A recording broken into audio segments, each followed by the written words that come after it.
කල්මුණේ ආර්කේ junction මේමයි. ඔව් sir. පෙළපාලි යන්න බෑ. නෑ පෙළපාලි.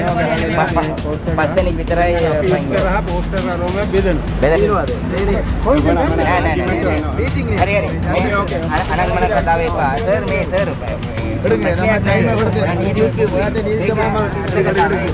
ஜனாதிபதி தேர்தலில் இம்முறை போட்டியிடும் தமிழ் பொது வேட்பாளர் அரியநேந்திரன் தமிழ் தேசிய பொது கட்டமைப்பு நமக்காக நாம் என்னும் துணைப்பொருளில் நேற்று செவ்வாய்க்கிழமை தேர்தல் பிரச்சாரத்தை அம்பாறை மாவட்டத்தில் முன்னெடுத்திருந்தார். இந்த நிலையில் தனது பிரச்சாரத்தை முன்னெடுத்த சந்தர்ப்பத்தில் பல்வேறு பகுதிகளில் போலீசார் அவருடன் முரண்பட்டதை அவதானிக்க முடிந்தது.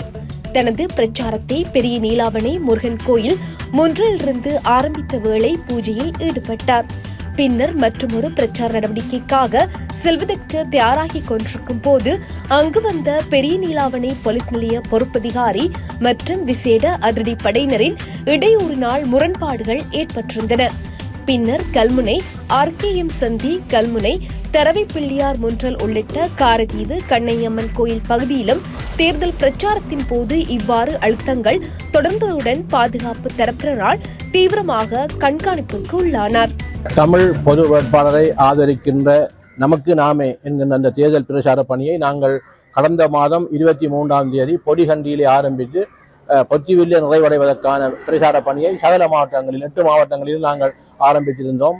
யாழ்ப்பாணம் மாவட்டம், கிளிநொச்சி மாவட்டம், முல்லைத்தீவு மாவட்டம், மன்னார் மாவட்டம், வவுனியா மாவட்டம், திருகோணமலை மாவட்டம், இப்பொழுது நேற்று மட்டக்களப்பு மாவட்டம். இன்று நாங்கள் எங்கள் தென் தமிழீழம் என்று கூறுகின்ற எமது அம்பாறை மாவட்டத்தில் நாங்கள் வந்திருக்கின்றோம். இன்று பிற்பகல் 5:30 நான் நினைக்கின்றேன் பொத்திவிலில் இந்த நமக்கு நாமே என்கின்ற பிரச்சார பணி நிறைவுறுகின்றது.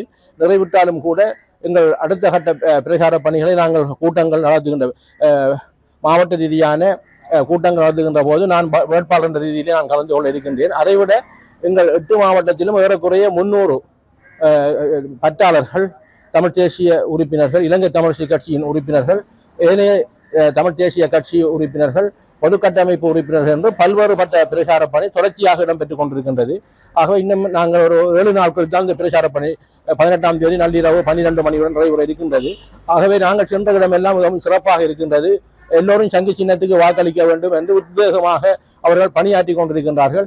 நாங்கள் பிரச்சாரத்துக்கு செல்லும் முன்பே அவர்கள் உங்கள் சின்னத்தை ஆதரிப்பதற்கு நாங்கள் தயாராகிவிட்டோம் என்ற விடயத்தை கூறுவது மகிழ்ச்சியாக இருக்கின்றது. ஆகவே அன்பார்ந்த உறவுகள் ஒன்றை சிந்திக்க வேண்டும். இந்த தேர்தல் என்பது மிகவும் முக்கியமான ஒரு இடத்தை பெற்றிருக்கின்றது. நாங்கள் கடந்த காலம் பட்ட இன்னல்கள், அவலங்கள், துன்பங்கள், துயரங்கள் எல்லா விடயங்களுக்குமான ஒரு தீர்வு எங்களுக்கு கிடைக்கவில்லை. அந்த தீர்வை நோக்கி அடுத்த கட்ட பணியை கொண்டு செல்வதற்கான ஒரு உத்வேகமாக இந்த தேர்தலை நாங்கள் ஒரு பிரச்சாரமாக பாவிக்கின்றோம். ஏனென்றால் நாங்கள் கடந்த காலங்களில் பல்வேறுபட்ட வடிவங்களில் போராட்டங்களை நடாத்தி இருக்கின்றோம். அது பொங்கு தமிழ், எழுக தமிழ், பொத்திவில் தொடக்கம் பொலிகண்டி வரையான போராட்டங்களை நடாத்தி மக்களுக்கு நாங்கள் எழுச்சியூட்டி இருக்கின்றோம். ஏனால் இந்த தமிழ் தேசியம் என்பதும் தமிழ் தேசிய அரசியல் என்பதும் கடந்த 15 வருடங்களாக மௌனிப்பதற்காக பலர் துணை போயிருக்கின்றார்கள். பல இளைஞர்கள் போதை வசத்திலே அடிமையாகி இருக்கின்றார்கள். பலர் தமிழ் தேசிய அரசியலிலிருந்து விலகிச் செல்கின்றார்கள். பலர் தமிழ் தேசிய கட்சிகளுக்குள்ளே இருந்து விலகிச் செல்கின்றார்கள். அவை இந்த பின்னணியில் இருந்து அவர்களை ஒன்றுபடுத்தி அடுத்த கட்ட தமிழ் தேசிய நகர்வை ஒன்று சேர்ப்பதற்காக இந்த முயற்சியை நாங்கள் எடுத்திருக்கின்றோம். உண்மையிலே இந்த பாராளுமன்ற தேர்தல் என்பதும் இந்த ஜனாதிபதி தேர்தல் நிறைவுற்றதற்கு பிறகு வர இருக்கின்றது. உண்மையிலே அடுத்த தேர்தல் வருகின்ற போது தமிழ் தேசியம் தொடர்பாக எல்லோரும் சிந்திக்க வேண்டிய ஒரு தமிழ் தேசிய அரசியலை கொண்டு முன்னகத்தி பல்வேறுபட்ட உறுப்பினர்களை, பிரதிநிதிகளை நாங்கள் வடக்கு கிழக்கிலே ஏறக்குறைய 20 பிரதிநிதிகளை நாங்கள் எடுக்க வேண்டிய ஒரு தேவையும் எங்களுக்கு இருக்கின்றது. இந்த விடயங்களை எல்லாம் வைத்துத்தான் இந்த மௌனிக்கப்பட்டிருக்கின்ற போராட்டம் மௌனிக்கப்பட்டிருக்கின்றது, ஆயுத போராட்டம். ஆனால் எங்கள் அடுத்த கட்ட இலக்கு எங்களுக்கு மௌனிக்கப்படவில்லை என்பதை காட்டுவதற்காகவே இந்த போராட்டத்தை செய்கின்றோம். உண்மையிலே தலைவர்கள் சாகலாம், இலட்சியம் சாகாது. தலைவர்கள் உருவாக்கப்படுவார்கள். அந்த அடிப்படையில் இந்த தேசிய பணி எங்களுக்கு ஒரு உத்வேகத்தை தந்திருக்கின்றது. எல்லோரும் இணைந்து நிச்சயமாக சங்கு சின்னத்துக்கு மாத்திரம் நீங்கள் புள்ளடியிட வேண்டும் என்பதை நான் மீண்டும் வலியுறுத்துகின்றேன். பலர் குழப்புகின்றார்கள். 3 புள்ளடி 2 புள்ளடி என்பதெல்லாம் எங்களுக்கு தேவையற்ற விடயம்.